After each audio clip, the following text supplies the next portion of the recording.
Okay. Basically, just don't fall, please. Please just don't fall. Climbed that earlier today. You can see the tracks. Basically just went straight up like a freaking boss.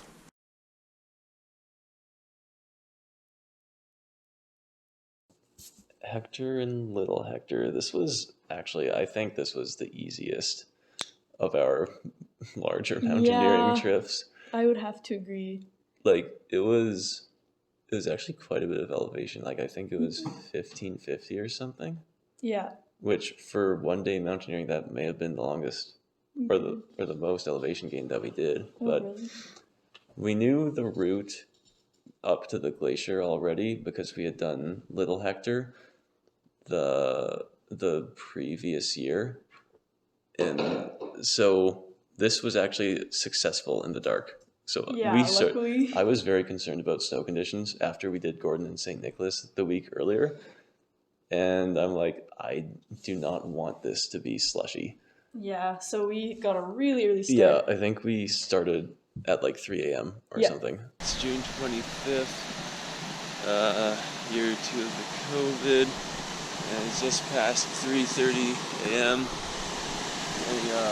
Early start for good trail conditions. And here's the trail. Because we went up and camped the night before at a campground nearby. Yes. It was near Mosquito Creek, I think. Yep, but a bit past. It's like Silverhorn or something. It was pretty funny. I was making fun of you, I remember, for choosing the smallest campsite. Yeah, but I mean, it's not like, whatever, it's fine. Well, yeah, it was just a joke. But like, because afterwards we walked around the whole campsite and like every site was bigger. Anyways, so we make it to the glacier really easy. Little Hector, very bright. Kayla with the ice fields to the north behind her. Kayla and I are about to start the climb up Mount Hector. It's 6:22 a.m. We've been stopped here quite a while. And then the glacier itself was like really simple for the most part. At least like going up, like we didn't see any crevasses because we saw huge ones, but nowhere near where we were going. Like they were super easy to avoid. Yeah, it's like they were way the hell away from where we were. On our way. The slope was pretty good. Nearing the top, it got to like 30-ish degrees, I think, and there was actually like some ice for a little bit. And physically that felt really difficult for me, like 30-degree slope carrying all the stuff. Yeah, it's quite a bit. Yeah. Wow. This is a real calf burner. And then actually the Berg's Run was kind of annoying because like you couldn't see it, but suddenly like the snow was softer there, and so you like sunk in a lot. Like I think like up to my knee at least. Yeah. And so it was kind of difficult to get up and around, but we got above it. Wow. He's really open to south. Maybe it is worse actually.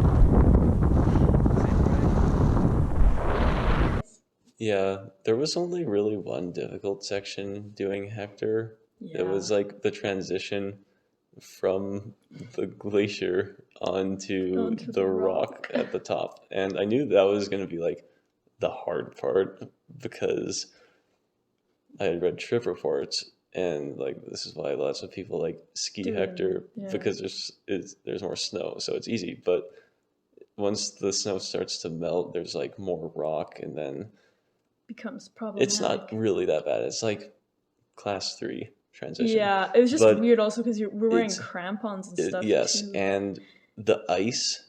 Oh yeah, and it is ice. Yeah. Near at the transition point it's steep. Yeah. It's like probably 50 or 60 degrees at that point, and you're just like you're walking on it with your feet, and then your hands are on the rock, and just trying to travel sideways to get to the access point. Yeah.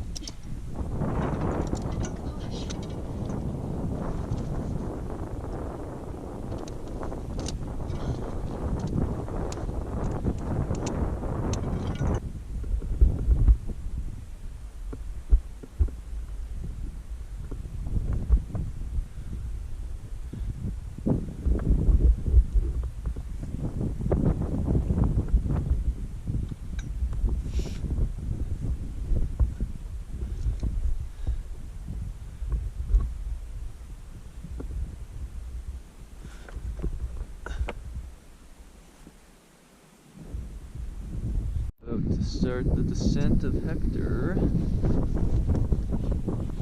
And the clouds have been kind of coming in for some reason. Freaking bullshit.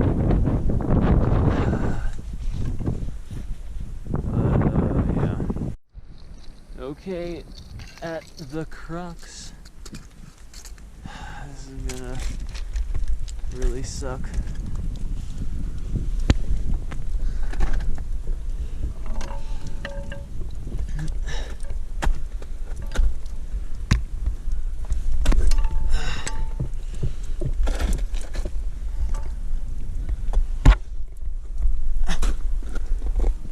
What?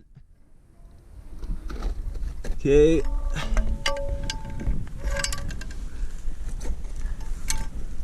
It's really cold.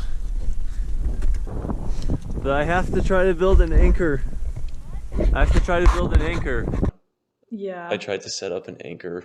That was so funny. It was like, it actually would have worked, but it was so bad. Funny. Oh my Only gosh. time I set up an anchor the whole year. Yeah, I came down, and it's funny, I guess, because like I've built quite a few rock anchors, but you haven't. So I came down, and I was like, "What is that?" Like, it Yes. obviously it would have done the job, but it just Let's just pretty... be happy you didn't fall. Okay. Basically, just don't fall, please. Please just don't fall. Yeah, that looks good.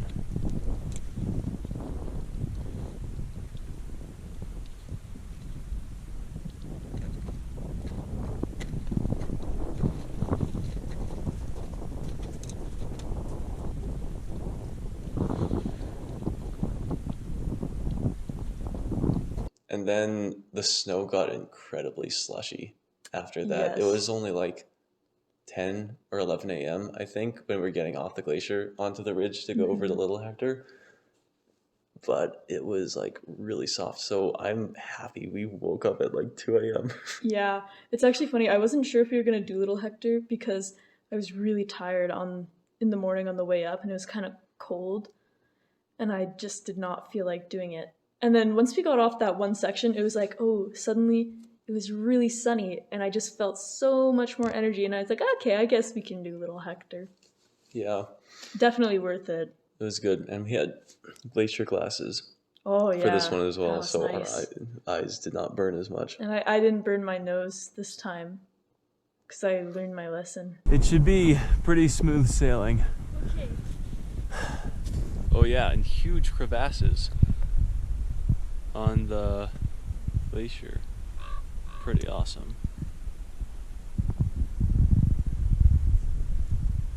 Yeah, pretty good stuff.